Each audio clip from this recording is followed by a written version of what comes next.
Shalom saudara, haleluya. Selamat datang ke siri Renungan Ringkas dari Injil Yohanes yang berbentuk soalan dan jawaban. Ya, kiranya kasih karunia dan damai sejahtera melimpahi Anda oleh pengenalan akan Allah dan akan Yesus Tuhan kita. Kita akan lihat Yohanes bab yang ke-7 ayat 37 hingga ke-44 dengan tajuk ini, air yang tak terputus alirannya. Mari kita baca dari ayat yang ke-37. Dan pada hari terakhir, yaitu pada puncak perayaan itu, Yesus berdiri dan berseru, "Barang siapa haus, baiklah ia datang kepadaku dan minum. Barang siapa percaya kepadaku, seperti yang dikatakan oleh kitab suci, dari dalam hatinya akan mengalir aliran-aliran air hidup." Yang dimaksudkannya ialah roh yang akan diterima oleh mereka yang percaya kepadanya. Sebab roh itu belum datang kerana Yesus belum dimuliakan. Beberapa orang di antara orang banyak yang mendengarkan perkataan-perkataan itu berkata, "Dia ini benar-benar nabi yang akan datang." Yang lain berkata, "Ia ini Mesias." Tetapi yang lain lagi berkata, "Bukan. Mesias tidak datang dari Galilea." Kerana kitab suci mengatakan bahwa Mesias berasal dari keturunan Daud dan dari kampung Bethlehem, tempat Daud dahulu tinggal. Maka timbullah pertentangan di antara orang banyak kerana dia. Beberapa orang di antara mereka mau menangkap dia, tetapi tidak ada seorang pun yang berani menyentuhnya. Demikianlah firman Tuhan. Inilah bahagian ketiga perbicaraan Yesus dalam bait Allah. Pada hari terakhir perayaan, yaitu perayaan Pondok Daun. Yesus memberitahu tentang anugerah Roh Kudus yang akan dianugerahkan kepada orang-orang yang percaya.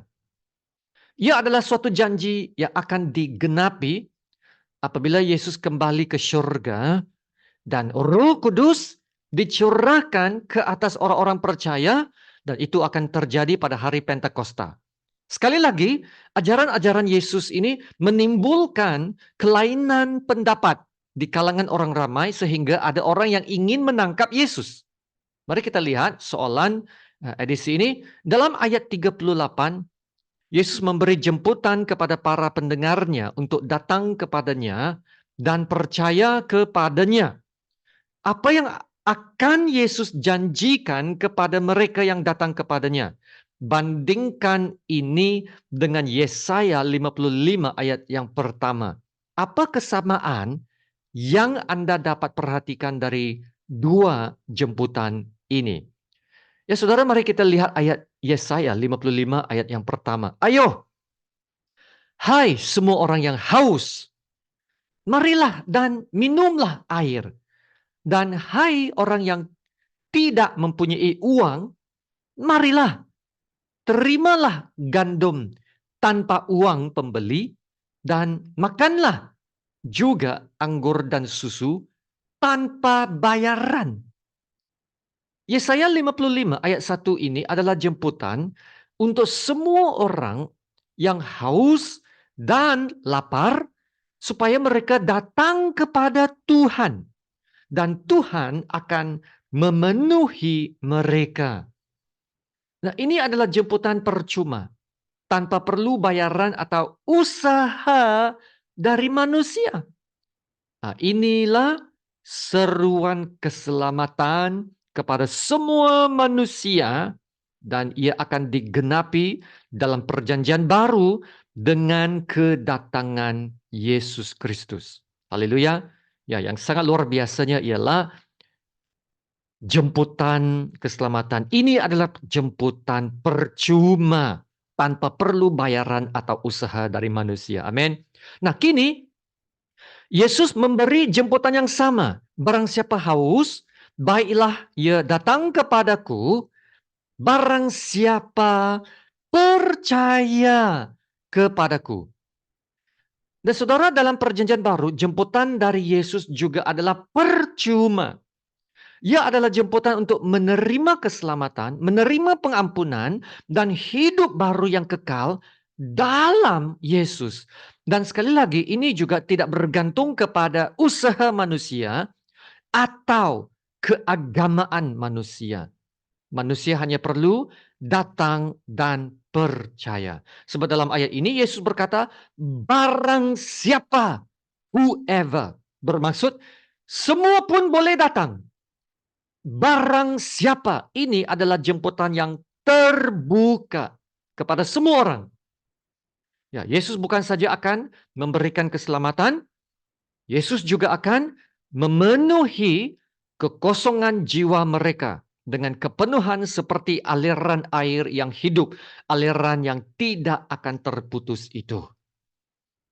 Nah, di sini kami juga diingatkan kisah Yesus yang berjumpa dengan seorang perempuan Samaria dekat perigi di Yohanes 4 yang sebelum ini ya. Nah, latar belakang perempuan Samaria ini sangat menarik. Dan perempuan ini pernah memiliki 5 suami dan lelaki yang tinggal bersamanya sekarang, Yesus berkata, bukan suaminya.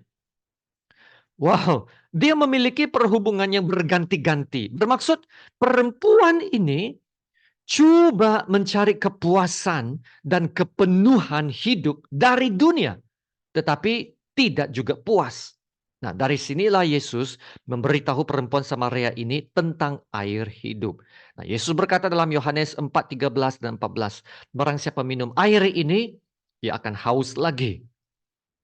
Tetapi barang siapa minum air yang akan kuberikan kepadanya, ia tidak akan haus untuk selama-lamanya. Sebaliknya, air yang akan kuberikan kepadanya akan menjadi mata air di dalam dirinya yang terus-menerus memancar sampai kepada hidup yang kekal.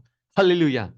Ya saudara, hidup saya yang dulu sama dengan perempuan Samaria ini. Ya, saya coba mencari kepuasan dari dunia. Tetapi jiwa saya tetap kosong.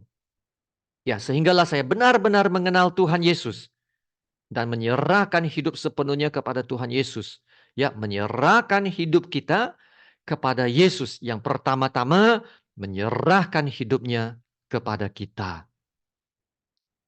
Dan saya dapat merasakan kebenaran ini bahwa Yesus dapat memenuhi kekosongan jiwa seseorang dengan kepenuhan seperti aliran air yang hidup, aliran yang tidak akan terputus.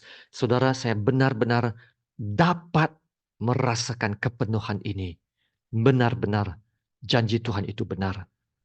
Dan kepenuhan yang Yesus berikan bukan lagi kepuasan duniawi yang hanya sementara, tetapi kepenuhan rohani yang kekal. Yesus berkata, barang siapa percaya, ya saudara, barang siapa percaya, ia akan dipenuhi kasih Allah, dipenuhi sukacita, damai sejahtera, akan memiliki kemenangan, harapan, dan kepastian hidup. Haleluya. Dan janji ini akan menjadi kenyataan dengan kedatangan Roh Kudus, yaitu apabila Roh Kudus diam dan tinggal di dalam kita, kita memiliki seluruh kepenuhan Allah. Dan dengan itu, kita dapat mengalami keseluruhan, seluruh kepenuhan Allah, the fullness of God. Seluruh kepenuhan Allah itu diam di dalam kita. Saudara, ini adalah suatu perkara, suatu kebenaran yang radikal, yang belum pernah terjadi, yaitu untuk Allah dapat tinggal dalam kita. Allah tinggal di dalam kita. Saudara, ini boleh terjadi sekarang. Allah diam di dalam kita. Diam di dalam kita. Dan karena itu, kita memiliki seluruh kepenuhan Allah. Dan inilah yang didoakan Paulus dalam Efesus 3 ayat 19b. Ya, aku berdoa supaya kamu dipenuhi di dalam seluruh kepenuhan Allah. Dan hal ini boleh terjadi apabila Roh Kudus datang mendiami seseorang. Ya, lihat kata Yesus sekali lagi dalam ayat 38 dalam Yohanes 7 ini ya. Barang siapa percaya kepadaku, seperti yang dikatakan oleh kitab suci, dari dalam hatinya akan mengalir aliran-aliran air hidup. Dan ayat 39 menjelaskan maksud ayat 38 ini. Yang dimaksudkan ialah roh yang akan diterima oleh mereka yang percaya kepadanya. Haleluya, saudara. Pada saat kita percaya dan menerima Tuhan Yesus, kita akan dipenuhi di dalam seluruh kepenuhan Allah. Dan Roh Kudus itu adalah jaminan kepada semua berkat yang dijanjikan bagi kita. Nah, inilah juga yang dikatakan Paulus ya dalam Efesus 1 ayat 14. Dan Roh Kudus itu adalah jaminan bagian kita. Perhatikan, Roh Kudus adalah jaminan bagian kita sampai kita memperoleh seluruhnya, yaitu penebusan yang menjadikan kita milik Allah untuk memuji kemuliaannya. Amin. Saudara perhatikan ayat ini, yang menjadikan kita milik Allah. Kita menjadi milik Allah. Nah, inilah yang menjadikan kita layak menerima seluruh kepenuhan Allah. Saudara, apabila itu terjadi, hidup kita pastinya berubah. Sebab kalau kita perhatikan kehidupan murid-murid Yesus selepas hari Pentakosta, hidup mereka berubah. Yaitu selepas pencurahan Roh Kudus dalam hidup mereka berubah. Hidup mereka menjadi berkuasa. Ya, Petrus menyampaikan khotbahnya yang pertama dan 3.000 jiwa diselamatkan. Ada penambahan jiwa dan penambahan jiwa ini tidak berhenti tetapi terus bertambah jumlah mereka yang diselamatkan. Dan karena itu gereja bertumbuh, gereja berkembang. Ada pertumbuhan, ada peneguhan iman. Haleluya. Ya saudara, ada suatu kebangunan rohani apabila hari Pentakosta itu telah terjadi dengan pencurahan Roh Kudusnya yang sekarang diam di dalam orang-orang percaya. Dan walaupun hidup di tengah-tengah penganiayaan oleh karena iman, mereka tetap setia. Mereka bertumbuh lagi dalam jumlah mereka walaupun dalam keadaan yang teraniaya itu. Nah, inilah tanda-tandanya apabila hidup kita dipenuhi di dalam seluruh kepenuhan Allah. Haleluya. Ya saudara, adakah hidup Anda sedang mengalami kepenuhan Allah? Adakah Anda sedang bertumbuh dengan hidup yang berhasil dan berbuah? Adakah rohmu masih menyala-nyala? Haleluya. Kenapa tidak? Kenapa tidak? Ya saudara, ingatlah kepada jemputan Yesus dalam ayat 37 ini. Dan pada hari terakhir, yaitu pada puncak perayaan itu, Yesus berdiri dan berseru, barang siapa haus, baiklah ia datang kepadaku dan minum. Ya saudara, datanglah kepada Tuhan Yesus dan dipuaskan. Meminum air ini menuntut suatu perhubungan yang terus-menerus dengan Yesus. Sebab Yesus itu adalah sumber kehidupan kita. Jadi bersyukurlah kepada Tuhan. Karena kita dapat hidup dalam kepenuhan Allah. Nah, ini seharusnya mendorong kita untuk terus hidup di dalam Yesus dan mengejar hal-hal yang rohani. Janganlah hidup di luar Yesus. Tuhan Yesus adalah sumber hidup kita. Haleluya, terima kasih Tuhan Yesus. Mari kita berdoa. Haleluya, Bapa kami yang di surga, terpujilah namamu yang termulia, tertinggi dan yang teragung. Terima kasih Bapa untuk firman kebenaran-Mu. Kami sangat bersyukur sebagai orang percaya. Kami dianugerahkan Roh Kudus, Roh yang dari Allah, yang sekarang diam di dalam kami. Roh Allah yang telah menjadi meterai, yang menjamin keselamatan kami, dan menjadikan kami milik Allah. Haleluya. Sehingga kami layak menjadi ahli waris kerajaan Allah. Dan semuanya ini bukan atas usaha manusia, tetapi pemberian Allah. Terima kasih Bapa. Kami doakan supaya setiap pendengar edisi ini, gerejamu dan jemaat Tuhan, akan benar-benar dapat hidup dalam seluruh kepenuhan Allah. Seperti gereja dalam zaman kisah para rasul, Ya Bapa, kami tidak mau hanya menjadi Kristen yang biasa-biasa, tetapi menjadi murid-murid Yesus yang sejati, mempelai Kristus yang disucikan dan yang dikuduskan bagi kemuliaan Allah. Ya Bapak, kami tidak lupa pendengar-pendengar yang lemah. Tolong bangkitkan mereka sehingga mereka dapat mengalami janji firman-Mu hari ini. Dan dari hatinya akan mengalir aliran air hidup. Kiranya mereka akan terus mencari air hidup yang ada di dalam Yesus Kristus. Terima kasih Bapa.